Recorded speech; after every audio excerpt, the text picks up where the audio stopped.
Hey, it's Mike Jacob coming to you from the beautiful grounds of Beha'alotcha with our thought for the week.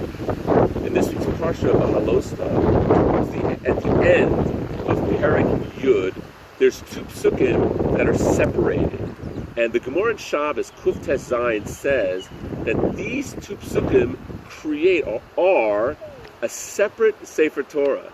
That we understand that there are 5 chumashim, but according to the Gemara in Shabbos, on a certain level, there are 7 Sifrei chumashim in the Torah. And Bamidbar is separated into 3 different sections. The first, these 2 psukim, and the last. So what's the significance of these 2 psukim being a separate Sefer Torah? Also, there's 2 backwards nuns at the beginning and end of this 2 psukim. And if we look further, we have another couple of questions. The people start complaining. And they complain about the fish. They remember the dagah they had in Egypt. And then a few psukim later, they complain about their families. They start complaining about their families. So what's all this going? There's basically 4 questions. The 2 psukim creating a separate Sefer Torah. The 2 backwards nuns complaining about the fish and complaining about their families. So what's going on is like this. The idea of 2 psukim being a separate Sefer Torah means it's giving us a really powerful message over here. In Bereshis was a lot of stories with the Avos, Avram, Yitzchak, Yaakov, but there was one mitzvah given in Bereshis, and that was to be fruitful and multiply, to populate the world, to build the world. And the Jewish people understood, when they left Egypt, that really they could build however they want. They can marry whoever they want, marry relatives, marry out. That's how things worked.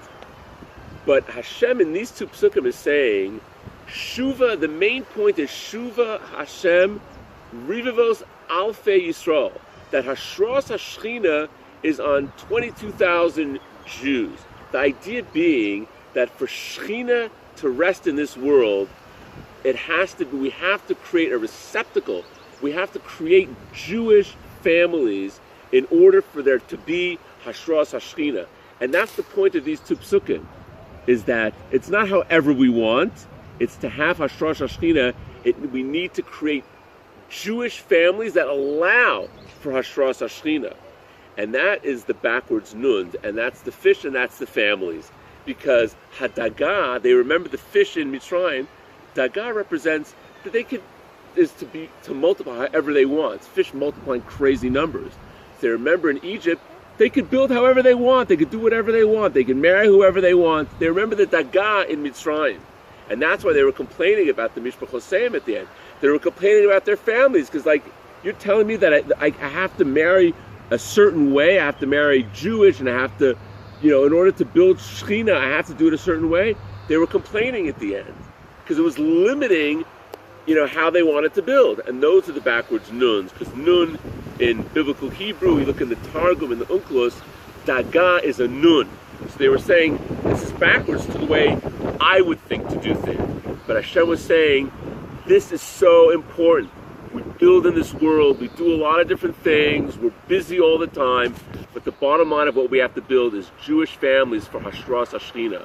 And that's what Hashem was telling them with these 2 psukim. And that's why I came to Beit HaChamah, because Beit HaChamah is a place where after women give birth, they come to rest for a week or so. And it's part of the process of building families, beautiful Jewish families in Israel, for Hashras HaShechina. So that's the point of these 2 psukim. Shuva Hashem. Hashem needs to rest on us, on Jews. And Shechina needs to rest on us. And that's done by building Jewish families. Building Jewish families, believe me, it's hard work. But it's worth it. And we're here, in the 120 years that we're here, to build Jewish families. So Bezrat Hashem, this is the idea. So Shabbat Shalom, take care.